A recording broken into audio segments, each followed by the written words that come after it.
What is up, everybody? Welcome back to another edition of the Sheehan Show here on Sherdog.com. Before we get into our interview with head coach Eric Nicksick, let me tell you about the sponsor for this podcast. Rise to the top with Valor Energy and their new partnership with the Professional Fighters League. Fueling champions inside and outside of the smart cage, Valor's nitrogen-infused orange, cream and blueberry tart delivers a smooth, creamy flavor with 175 mg of natural caffeine to fuel your day. Ready to rise to the top? Grab your Valor Energy drink today, available on Amazon. What is up, everybody? Welcome back to another edition of the Sheehan Show here on Sherdog.com. My name is Sean Sheehan, and I'm absolutely delighted today to be joined by the pride of Green Valley High School, Eric Nicksick. before the big fight next week with Sean Strickland in the main event over in Australia. Eric, you're just about to leave for Australia. I really appreciate the time. How are you today, my friend? My pleasure, Sean. Always good to talk to you, my man. Come here to me. I watched the first fight earlier on, and as I was sitting there watching, I looked at the time and it was 28 minutes on the YouTube video, and I think that's a fair bit of time if you're to watch that and then watch it again and watch it again. How much time do you reckon you've spent watching that fight back since it happened? How many hours have you put into it? Yeah, that one still kind of bothers me, you know. still kind of haunts me, but there's still some details that I think, like, I watch it and I still pick up new things every time. But you know, I've been watching more as the Izzy and DDP fight. You know, I'm picking up a lot of good details on that one as well. So things that I thought that we could have done better, Izzy kind of exploited. So a lot of good details in that one as well. When you prepare for a rematch, because obviously we're preparing for this fight that's coming up as a rematch, and last week we had the Paul Hughes Usman and Magomedov fight, and a lot of people are talking about that being a rematch. So and I watched those two fights back to back today, funnily enough, and it'd be very easy to throw the baby out with the bathwater. Like, Paul did very well and he lost. Sean did very well and he lost. Is there I suppose, a voice, or is there a thought that maybe we shouldn't change anything? Maybe, like, we just got a little bit unlucky the last time. If we do the exact same thing again with little bits of improvements, we could very well win this time. You nailed it. I think that you can overthink it, overcomplicate it, and really overanalyze it. But the thing for me was finally, finally getting Sean to, like, sit down and watch that fight again. And I really didn't say a whole lot. It wasn't a lot of technical things that I was looking for him to see, but there was a big thing, and he recognized it too. And I said, "Hey, you got outdogged." And he's like, "I did, didn't I?" And I was like, "That dude outdogged you, bro." Like, there was just some areas there that I think that he could have done a lot better, especially when it came to his aggressiveness and pressure. And I think that's the part that he just let lapse a little bit. For someone like Sean, you know, who I've watched obviously many times, and you've been to corner many times, the dog is always there in him. Is that something that's going to be tough to actually, like, take from one level and go to the next level with him? I think I would need it. I need it more in more sporadic spurts where it's not like at the end of round 5. Like, I need those moments where it's like, have more moments that a judge or the crowd, and, you know, obviously the judge is the ones that we need to pander to more, but, you know, my dad used to always say in football, you got to get the band playing, right? To get the crowd excited, and people get excited about those things. So he's very technical, and people can get lost in just watching him jab. Yes, the jab is very effective, but it's only one singular scoring criteria that they just kind of get lost on. Whereas Dricus is more explosive. His strikes, whether they're blocked, they still have audible effect. They land harder. They sound better. So there's a lot of areas of improvement that I think we have to show just on painting a better picture for the judges. We obviously spoke in private about that just after the fight happened, and I wanted to ask you about the judging again, because I feel like a lot of people, and myself included a few years ago, whether it's in the media or whether fans or coaches or whatever, have to almost take a journey with the judges to, like, almost wipe what we believe about it and understand it from the judge's point of view. Is that something you have tried to do? Has that been tough? Where do you think you are with that, I suppose, debate in your mind about judging at the moment? Oh, 100%, man. And I think you're one of the best leaders when it comes to that. And I mean, that's why I sought out and talked to you. I think sometimes it's important to step outside of your comfort zone, or I think for us as coaches, we get tunnel vision, and of course that we feel our fighter's the one winning the fight. But then a lot of times it's like, how can you improve and really be able to learn and try to understand the ways that judges are seeing things. And, thankfully I have judges that I consider friends that I can call them and speak to them, or it's not like an attack. It's just me really trying to learn, like, and they'll give me that information. Hey, this is what we saw. This is what I saw. And it might not even be a fight that they judged that against us or for us. It might've been just somebody that was ringside or another judge for another fight that they had. But I think the more that we can really start to understand what they're looking at and how it's being scored and the criteria that's being scored within, it can only make us better as coaches. How do you move in with Sean Strickland? Because I would argue that Sean's style is excellent for Sean. Like, and another example I give is John Jones. I think John Jones, look, one of the greatest fighters of all time. He hasn't fought that many times since the criteria changed. But the argument I would have for both of those lads is they are as good as they can possibly be almost, but their style isn't really conducive to how the sport is scored. Is there like a debate, and I've said the word debate about 5 times here, but is there a debate between just overutilizing Sean's style and trying to get away with it, or actually kind of pandering to the judges a little bit? And how tough is that to actually, like, this is a winning style Sean has had. It's brought him to a world championship, but to adjust it a little bit to make the judges, I suppose, score it higher, is that must be such a tough conversation to have. Yeah, and it's some of it can be simple stuff too, Sean. It's like in the Jared Cannonier fight, I was asking him to throw more kicks.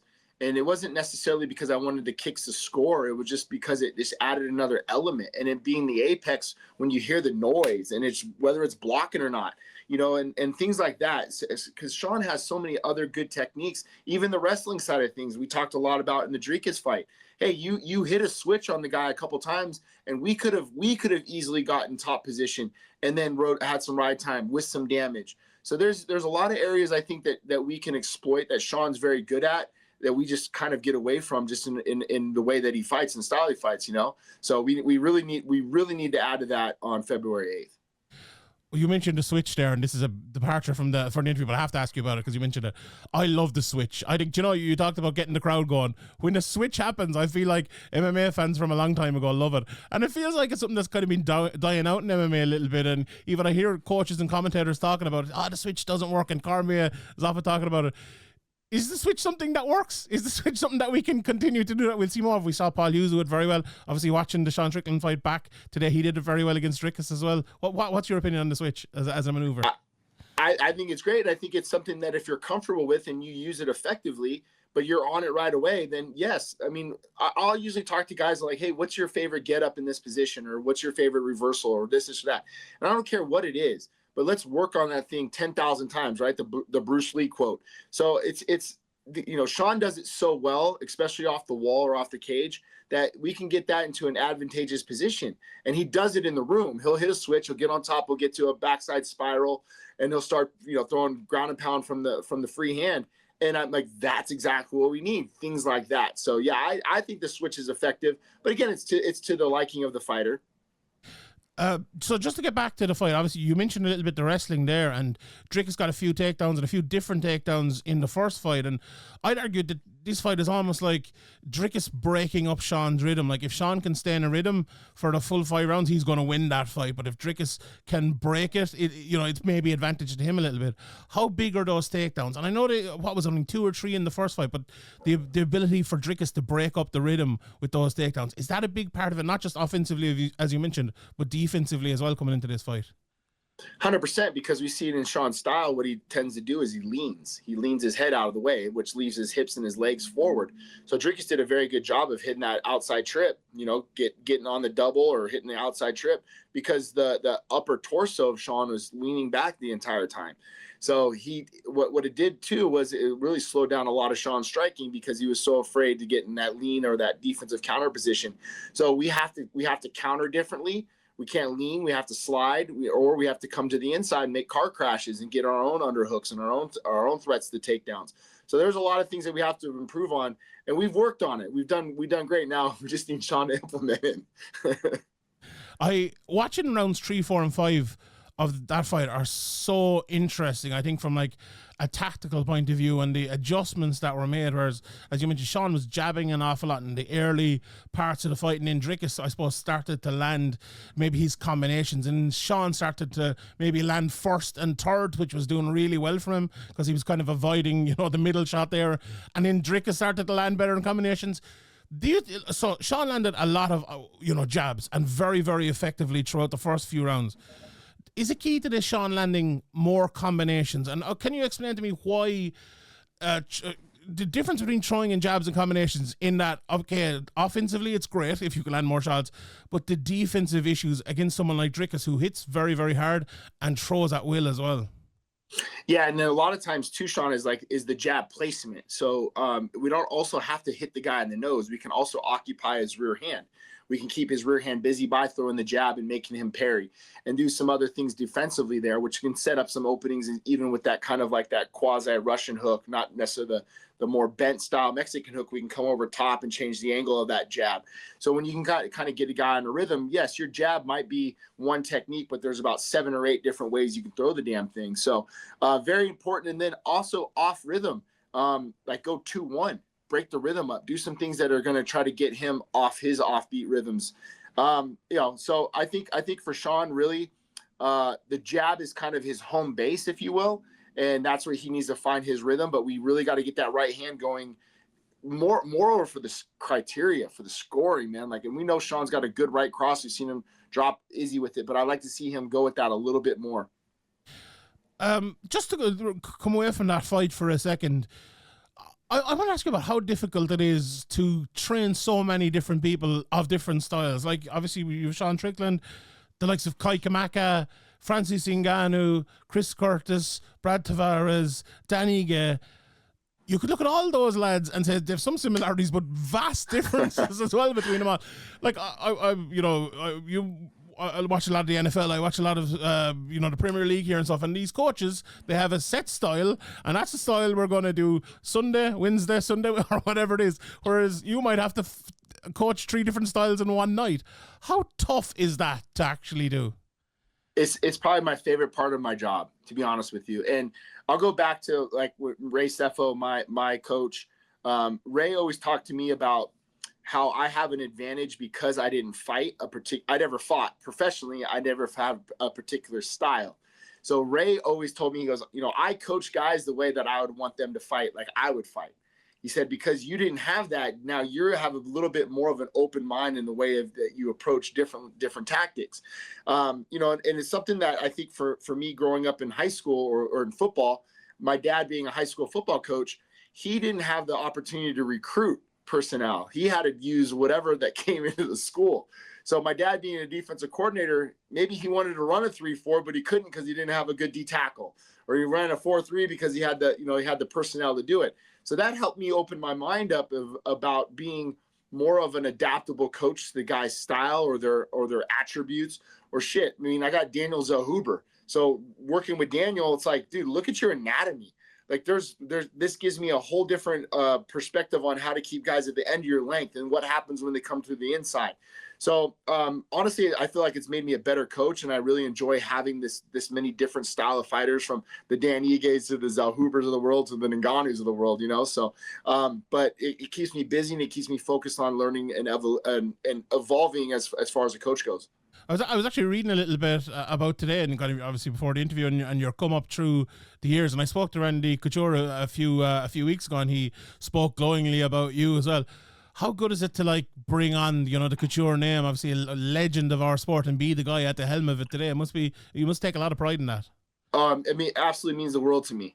Absolutely means the world to me, and just being synonymous with Randy in this gym and that lineage, and even running deeper to the Team Quest lineage, being able to have Chael Sonnen as a guy that I can pick up the phone and talk to, and, Matt Lindland, the Dan Hendersons of the world, although I never stepped on the mat and competed with those guys or trained with those guys per se, other than Randy, but just carrying that Team Quest lineage and then also Randy's lineage is very, very important to me, and I'm very proud of that, and just knowing that how long and the time that I've been at Xtreme Couture, man, almost 17 years now.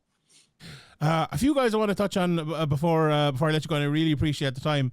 Obviously, Francis Ngannou, one of the biggest stars in the sport. It was great to see him back in mixed martial arts from a selfish point of view last time out. What do you think is going to be next for Francis?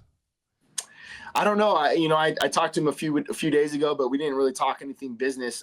Dewey and Tripp are out there right now, just getting some work in out in Saudi Arabia. So I'm guessing it's going to be boxing, but I haven't heard anything firm. That was the plan. He wanted to kind of go, MMA to boxing and MMA to boxing. The only thing that I think that ties that up, or the issue is that we make so many great strides in MMA for him, and the work that we put in, especially when it comes to the grappling, which you guys saw in his last fight. And then you take that time off. You're like, damn, now we got to restart and do that all over again. So that does kind of bother me as a coach at times, because I would like to stay consistent in one field. But now we're in a different stratosphere now. Like, this guy has the options to be able to fight and make maximize his amount of money that he makes. And, so I'm happy for him, all for it. But obviously, me being the MMA coach, I'd rather do that. Yeah, and I think MMA fans have lost so many MMA fighters over the last few years. I think we all want to see him fight in MMA, so hopefully that happens again. I was watching the Francis Tyson Fury fight, and I'll swear to this day that he won that fight, and I'll go to my grave and say that. Yeah. I was shocked. Like, I was absolutely shocked, as I think a lot of people were. Were you shocked he did so well? I know you probably expected him to do so well, but in your heart of hearts, did you really expect him to win the fight, which I think a lot of people thought he did? I honestly, it was one of those situations where nothing surprises me with Francis. It just really doesn't. Like, we were standing in the ring together when we're watching Tyson Fury walk out, and he was just so nonchalant. He's just leaning over the ropes, and I look over at him. I was like, "Damn, Bubba, you're fighting Tyson Fury right now," And he kind of looks over at me, he's like, "Dude, we did it." Like, it was such a surreal moment that I'll never forget. Like, that moment I get to tell my grandkids. And I knew just how calm and collected he was. And he was so, in the moment that, anything was going to happen. So I couldn't be happier for him. And then right off the bat, boom, we get that knockdown, I think, in the third round. And I was like, oh shit, we're in this thing. It's definitely one we'll never forget. Another guy I wanted to ask you about as well, obviously being here in Ireland, Johnny Walker announced the other day that he's going to be over with you full time. When you see a guy like that, who has the athletic ability he has, what are the plans for Johnny? What do you think? Man, it's been a lot of fun, and my body's beat to shit. So we've been working a ton. Unfortunately, he had to pull out of his last fight with a late injury. Man, I was bummed for him. But it's been a lot of fun. He's super explosive and exciting. And we were really it was a crash course, because we were just trying to get to know each other in a 4-week span. He was traveling out up to Gilroy to train with DC. He would come home and he would train with myself and the team. But he's got bodies out here. I know Will came out here and trained with us quite a bit. And that was the biggest thing that Will said. He's like, man, we have some of the best coaching in the world. It's just tough for the bodies. We don't have enough big bodies out here. So, right away, he just felt like a kid in a candy store, man. He was going hard rounds with some of the bigger guys in the room and really enjoyed his time.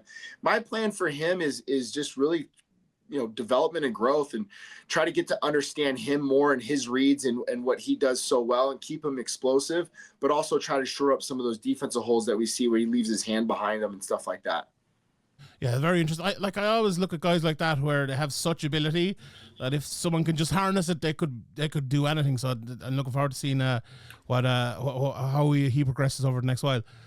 Cristiano Ronaldo. What was it like meeting Cristiano Ronaldo? I don't know how familiar were you with him beforehand. Are you a football fan, or was it just the aura of him that encapsulated? I heard you talking about him, and he brought a bit of calm to the dressing room. He did, man. And, I know who he is. I'm not a big soccer fan, but I know who he is. And, if you're a fan, man, like, this guy was one of the nicest human beings I ever got to meet. Very down to earth. He was there to spend time with his friend, right? Like, and I think he understood the magnitude of what Francis was going through, because through his own experiences, and I didn't know this, that he had lost a child. And I think through that alone, like, him being there really brought a lot of support to Francis, and kind of eased the tension that he felt even in the room. Um, and man, what a smart MMA fan as well. Like we sat there and he's like, kind of leans in. He's like, "What's the game plan?" I was like, "Definitely to wrestle, man. I think that's our bet." He's like, "Yeah, that's what I think too." He's like, "What's it like coaching Sean Strickland? Is he crazy?" I'm like, "Oh yeah, dude, he's psycho." So he's a big fan of the sport. And it was so cool just because like he just felt so normal. He just felt so normal, and having like 30-minute conversation with him. I didn't know him obviously, and just he was a really, really good human being. Last thing, Eric, I really appreciate the time. We're just recording this before the Adesanya Imavov fight goes down. Obviously, you have the big title fight. We have Chimaev in the background. If you could plan out the middleweight division over the next 3 fights, how do you think it's going to go? Who do you think Sean will be fighting, and where do you think we will be maybe this time next year? Yeah, I think Sean gets through Dricus. I definitely think that Chimaev fight is the fight to make. I think Khamzat has earned that right. Arguably earned the right to fight Dricus. So with that being said, we have one big task ahead of us, that being Dricus Du Plessis. But if Sean gets through that, I think Khamzat is the fight to make. Imanov's coming on strong, man. Like that guy's looked really good as of late. I lean towards Izzy in that fight stylistically, just because I know what Sean did to Imanov on short notice. I feel like the blueprint is there and how to beat Imanov, and I think Izzy can actually do it a little cleaner.